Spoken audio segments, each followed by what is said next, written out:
List of headings সহজ না কঠিন? সহজ হোক আর কঠিন হোক, লিস্ট অফ হেডিংসটা আইএলটিএস রিডিং এর সবচেয়ে কমন কোয়েশ্চেন টাইপ, এটা থাকেই। প্রশ্ন হলো লিস্ট অফ হেডিংস কিভাবে সলভ করব। সলভের পূর্বে আগে চলে যায় লিস্ট অফ হেডিংস নিয়ে আমাদের অবস্টেকলস গুলো কি কি। প্রথমত আমরা কনফিউজড হয়ে যাই, আমি কি আগে লিস্ট অফ হেডিংস গুলি পড়বো, পরে দেন প্যারাতে এসে সলভ করবো কিনা, নাকি আগে প্যারাগুলি পড়ে দেন লিস্ট অফ হেডিংস এসে আমার আনসার খুঁজে বের করবো। দেন আমার যে লিস্ট অফ হেডিংস গুলো আছে তারা কি অর্ডার মেনটেন করে কিনা, আমি একটা পেয়ে গেলাম পরের গুলি আমি সিরিয়ালে পেয়ে যাবো, ব্যাপারটা এমন কিনা। অথবা আমার অনেক সময় দেখা যায় প্যারায় অনেকজনই বলে থাকে প্যারার ফার্স্ট লাইনটা পড়েন বা লাস্ট লাইনটা পড়েন, আমি কি ফার্স্ট লাইন পড়বো নাকি লাস্ট লাইন পড়বো, নাকি পুরো প্যারাটা পড়ে আমি লিস্টটা ম্যাচ হেডিংটা ম্যাচ করাবো। আরো বড় সমস্যা হয় আমরা যখন দেখি একটা প্যারার জন্য একের অধিক হেডিং আমার কাছে মনে হচ্ছে যেতে পারে, তখন আমরা স্টাক হয়ে যাই। অথবা আমি তো মিনিং বুঝতে পারি না, এতগুলো প্যারা সবগুলোর মিনিং তো বুঝতে পারি না, কিভাবে সলভ করব। আপনার সকল সমস্যার সমাধানের পরে দেখুন সমস্যাগুলি বলছে, এই জন্য আমি হাজার হাজার স্টুডেন্টস পড়াইছি, ম্যাক্সিমামের এই সমস্যাগুলো আসে, তারা এই সমস্যাগুলির কথাই বলে। তো সমস্যাগুলো সমাধানের জন্য মুখে না বলে চলুন আমরা একটা প্যাসেজ সলভ করি। ওকে, হিয়ার উই গো। এটা হলো আমার কোয়েশ্চেন টাইপ, রিয়েল এক্সামে যেভাবে আসবে। আপনি দেখুন এখানে আপনাকে অনেকগুলো হেডিংস, এখানে 1 2 3 9 হেডিংস, আর কোয়েশ্চেন হলো 2 4 6 7, 7টা কোয়েশ্চেন, 9টা হেডিংস, তার মানে কোয়েশ্চেনের চেয়ে হেডিংস বেশি। কাজটা কি করতে হবে দেখুন, কোয়েশ্চেন নাম্বার 14 প্যারাগ্রাফ এই, তার মানে কোয়েশ্চেন নাম্বার 14টা এসছে প্যারাগ্রাফ এই সম্পর্কে। প্যারাগ্রাফ এইতে এখানে যে 9টা হেডিংস আছে, এই 9টা হেডিংস এর কোন হেডিংটা আপনি প্যারাগ্রাফ এই কে দিবেন, প্যারাগ্রাফ এই কে আপনি কোন হেডিংটা দিবেন, যে হেডিংটা প্যারাগ্রাফ এর জন্য বেস্ট ম্যাচ হবে। তার মানে আপনাকে কি করতে হবে, আপনাকে প্যারাগ্রাফ এইটাও পড়তে হবে এবং এখানকার লিস্ট গুলিও পড়তে হবে। এখন প্রশ্ন হলো আমি কি আগে লিস্ট পড়বো নাকি আগে প্যারাগ্রাফ এই পড়ে আসবো।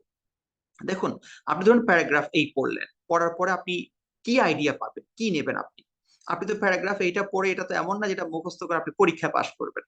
আপনি প্যারাগ্রাফ এই থেকে আপনাকে একটা আইডিয়া নিতে হবে যেটা এখানে হেডিং এর সাথে যায়। এখন আপনি যদি হেডিংস গুলি সম্পর্কে আগে থেকে আইডিয়া না থাকে, আপনি কোনটা ম্যাচ করাবেন। এছাড়াও ধরুন আপনি প্যারাগ্রাফ এই জন্য এটার জন্য 9টা হেডিংস পড়তে হলো, আবার প্যারাগ্রাফ বির জন্য যখন আসবেন তখন তো প্যারাগ্রাফ বির জন্য আবার পড়া লাগবে। এই জন্য আমি আমার স্টুডেন্টস গুলোকে রেকমেন্ড করে থাকি যে আপনারা আগে হেডিংস গুলি পড়ে নেন। হেডিংস পড়ার সময় you must be a bit tricky, একটু ট্রিক খাটাতে হবে। সেটা হলো আপনি 9টা হেডিংস, আপনি এদের তো মুখস্থ করে যেতে পারবেন না, আপনাকে হেডিংস গুলোকে সিম্পলিফিকেশন করতে হবে। সিম্পলিফিকেশনটা আপনি করতে পারেন কিভাবে, যেমন আপনি হেডিংস গুলোর আপনি কিওয়ার্ড ধরে, আপনি যদি দেখেন কিওয়ার্ডটা পাওয়ার পরে যে আপনার কাছে সহজ মনে হচ্ছে কিওয়ার্ডটা আপনার মনে থাকবে, ওইভাবে রাখেন। অথবা আপনি এটা করতে পারেন, পুরো হেডিংটা খাস বাংলায় বোঝার চেষ্টা করেন, যে হেডিংটা দ্বারা মোটের উপরে কি বোঝানো হয়েছে। সেটাকে আপনি ইচ্ছে করলে পাশে একটা সাইন ল্যাঙ্গুয়েজ হিসেবে অথবা একটা ওয়ার্ডে আপনি বুঝেন কিভাবে করে সাংকেতিক ভাবে আপনি একটু পাশে লিখে রাখেন। 9টার জন্য আপনি 9টা সংকেত অথবা 9টা সিম্বল অথবা 9টা ইজি ওয়ার্ড অথবা বাংলায় 9টা শব্দ আপনি লিখে রাখেন, যেন আপনার কোন রকম আপনার মাথায় যেন থাকে। তাহলে আসলে আমরা একটু পড়ি দেখি। আমার ফার্স্ট হেডিংটা আছে the areas and artefacts within the pyramid itself. তার মানে কি বুঝলাম, এরিয়াজ এবং আর্ট ফ্যাক্টস পিরামিড ইটসেলফ, তার মানে পিরামিডের এরিয়া এবং আর্ট ফ্যাক্টস নিয়ে কথা বলেছে। তার মানে আপনি কি সংকেত নিতে পারেন, পিরামিডের এরিয়া নিয়ে, অথবা পিরামিডের ভিতরে যে আর্ট ফ্যাক্টস শৈল্পিক যে ব্যাপার স্যাপারগুলি সেগুলি, তাহলে এরিয়া এবং আর্ট ফ্যাক্ট অথবা পিরামিডের এরিয়া একটুখানি মাথায় রাখলে চলবে।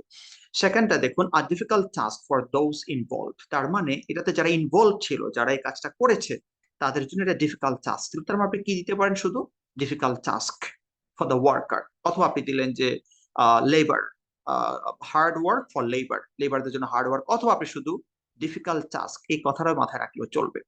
থার্ডলি দেখুন, an idea for changing the design of burial structures.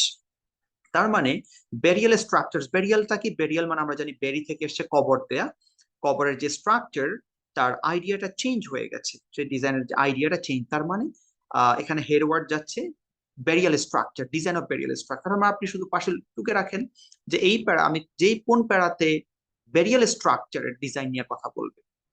তো আপনি দেখুন, আমরা যখন প্যারাগ্রাফ এইটা পড়বো, আমার দ্বারা সম্ভব না 9টা অপশনস মনে রাখা, কিন্তু 9টা অপশনসকে আমি যদি আগে থেকে একটু সময় দিয়ে সিম্পলিফাই করে আমার ব্রেনে ঢুকে রাখতে পারি, আমি যখন প্যারাগ্রাফ এইটা পড়বো আমি নিশ্চিত আপনি একটু ক্লু যদি পান, আপনি চুজ করে আবার হেডিং এ চলে আসতে, আমি তো এটা পড়ছি ওখানে পেয়েছি, সাথে সাথে আপনি আনসার লিখে রাখবেন।